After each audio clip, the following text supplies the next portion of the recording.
नमस्कार, मैं हूं आकर्षण उपल और इस समय आप ये सीधी तस्वीरें देख रहे हैं IBN 24 पर। और मैं आपको बता दूं कि अभी सबसे बड़ी खबर आ रही है दिल्ली से। जी हां, जिस तरह से लगातार कोरोना संकट के दौरान स्वास्थ्य कर्मियों और डॉक्टरों के ऊपर लगातार जानलेवा हमले हो रहे हैं, इसको देखते हुए जो देश के गृह मंत्री हैं अमित शाह, उन्होंने कमान अपने हाथ में ले ली है। क्योंकि आज ही एक डॉक्टरों का प्रतिनिधिमंडल मिला था गृह मंत्री अमित शाह से, और उसके बाद सरकार ने एक बड़ा फैसला लिया है कि 123 साल पुराने कानून में बदलाव किया गया है। और वो बदलाव क्या है, क्या इसके फायदे होंगे, इसी बारे में बात करने के लिए हमारे पास करनाल IMA के जो प्रधान हैं, नवनियुक्त प्रधान है डॉक्टर अरुण गोयल, उनसे बात करने के लिए हम पहुंचे। डॉक्टर साहब, आपका स्वागत है IBN 24 पर। मैं सबसे पहले चाहूँगा डॉक्टर साहब, जो आज फैसला लिया गया सरकार की तरफ से, उसके लिए आप क्या कहना चाहेंगे?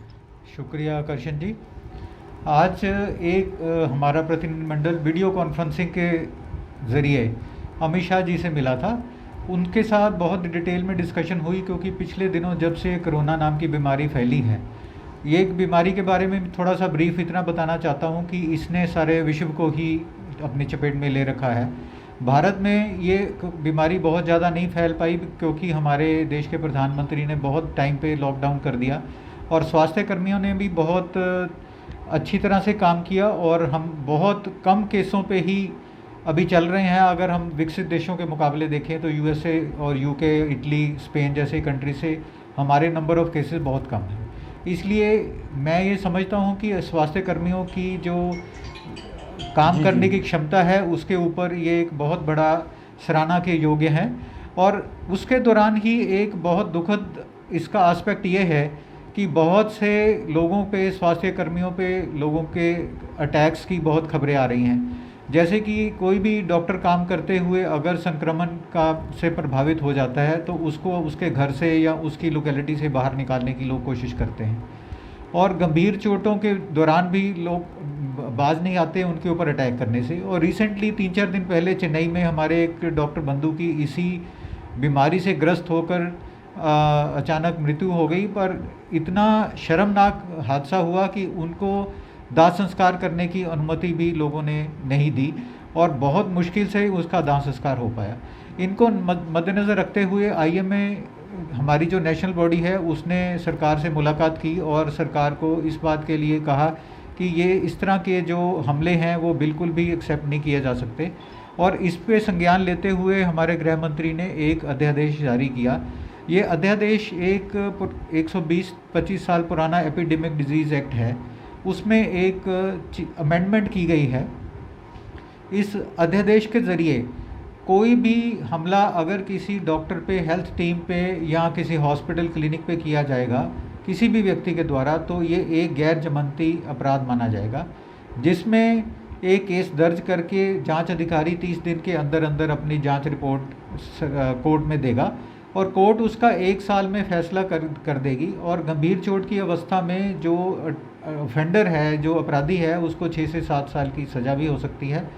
50,000 से 2 लाख रुपए का जुर्माना सिंपल चोट में भी हो सकता है, और 5 लाख तक का जुर्माना हो सकता है अगर उसने किसी को गंभीर चोट पहुंचाई है। इसके अलावा जो अस्पताल का नुकसान होगा, जो प्रॉपर्टी का, इक्विपमेंट का नुकसान होगा, उसकी भरपाई भी अपराधी से की जाएगी और उससे इसका डबल वसूला जाएगा। तो ये एक बहुत सराहनीय कदम है सरकार की तरफ से, पर ये एक अभी तक एक अध्यादेश की फॉर्म में है और 6 महीने तक ये लागू होगा। और हम उम्मीद करते हैं कि सरकार इसको एक पूरा कानून बनाएगी, पार्लियामेंट में पास करवा के दोनों सदनों से इसको एक पूरा कानून का दर्जा देगी। डॉक्टर साहब, जिस तरह से ये मांग आपकी बहुत पुरानी रही है, IMA भी ये बात कहता रहा है, जो करनाल की एसोसिएशन है, एक बार वो भी DC साहब से मिला था जब इस तरह के मामले होते हैं, किस तरह का, क्योंकि आप इस समय कोरोना वॉरियर के नाम से जाने जाते हैं, डॉक्टर सबसे ज़्यादा खतरा है, महाराष्ट्र में केस आ रहे हैं कि पुलिस कर्मचारी और डॉक्टर सबसे ज़्यादा यानी कि इन्फेक्टेड हो रहे हैं।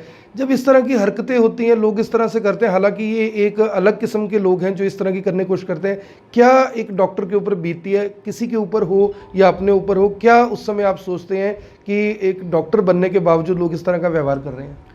देखिए, आजकल के हालात में स्वास्थ्य कर्मी और पुलिस वाले ये सबसे ज़्यादा अफेक्टेड हैं।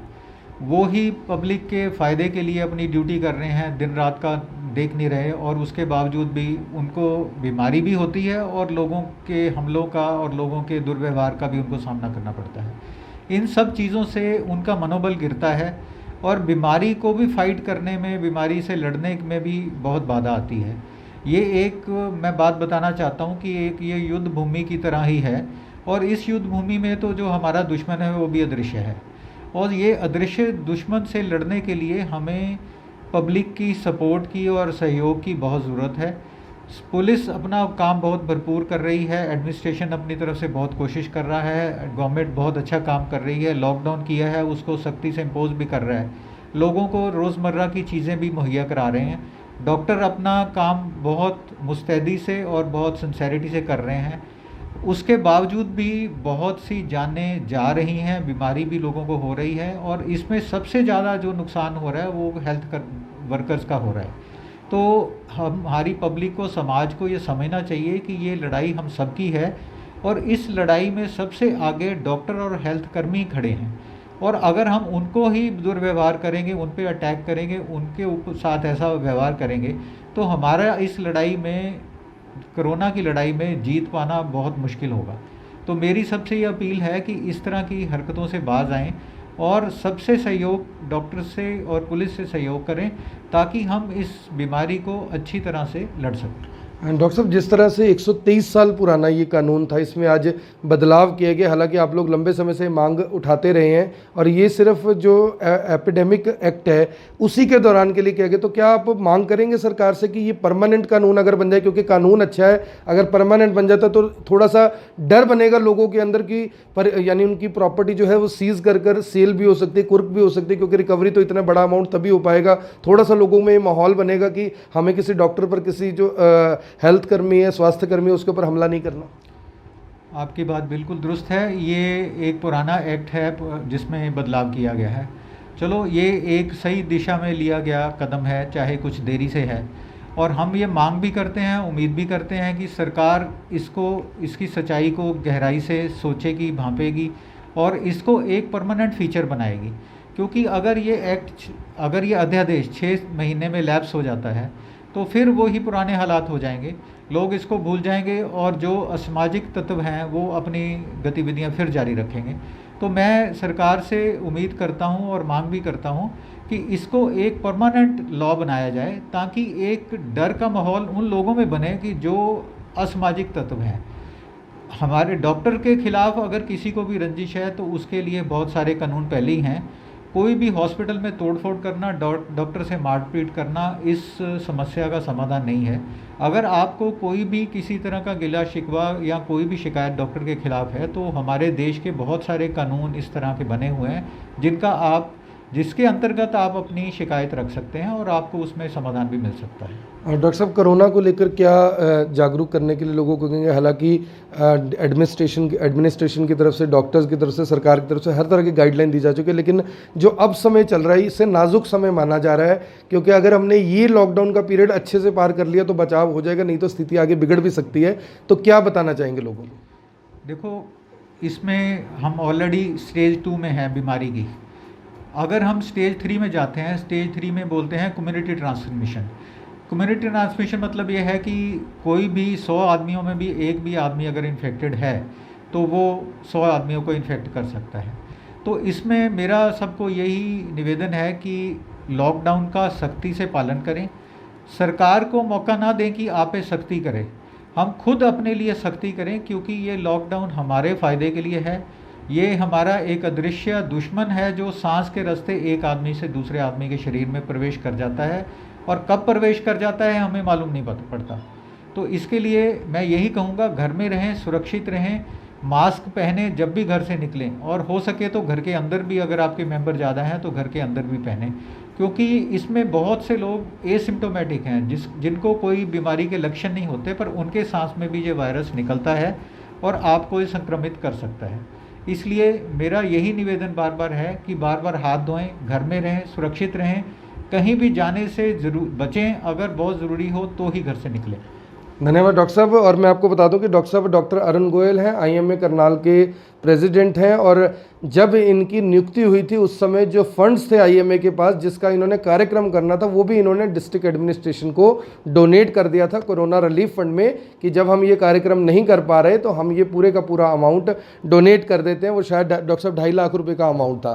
तो आप सभी लोगों से अपील रहेगी कि इस वीडियो को देखने वाले इस वीडियो को ज़्यादा से ज़्यादा शेयर ज़रूर करें ताकि जो लोग डॉक्टर्स के ऊपर अटैक करते हैं ये समझकर कि ये सबसे जो आसान टारगेट है, सॉफ्ट टारगेट के नाम से इसे कहा जाता है, कम से कम उन लोगों तक ये जानकारी ज़रूर पहुंचनी चाहिए कि अब 5 लाख रुपए तक का जुर्माना, 7 साल तक की सज़ा और इन दोनों के अतिरिक्त जितना नुकसान हॉस्पिटल का होगा या हॉस्पिटल के किसी व्हीकल का या किसी भी इक्विपमेंट का होगा उसका डबल अमाउंट उनसे चार्ज किया जाएगा। और इसके लिए सख्त हिदायत है सरकार की तरफ से कि किसी भी डॉक्टर पे अगर इस तरह का हमला होता है तो उसे बिल्कुल भी टॉलरेट नहीं किया जाएगा, उसके ऊपर सख्त कार्रवाई की जाएगी। हालांकि पहले से एनएसए, सीआरपीसी और आईपीसी के तहत जरूर ऐसे आरोपियों पर कार्रवाई की जाती थी, लेकिन अब जो संशोधन 123 साल बाद किया गया है वो अपने आप में कहीं डॉक्टर्स के लिए राहत देने वाला जरूर है, उन लोगों को सबक सिखाने वाला जरूर है जिन्होंने अभी तक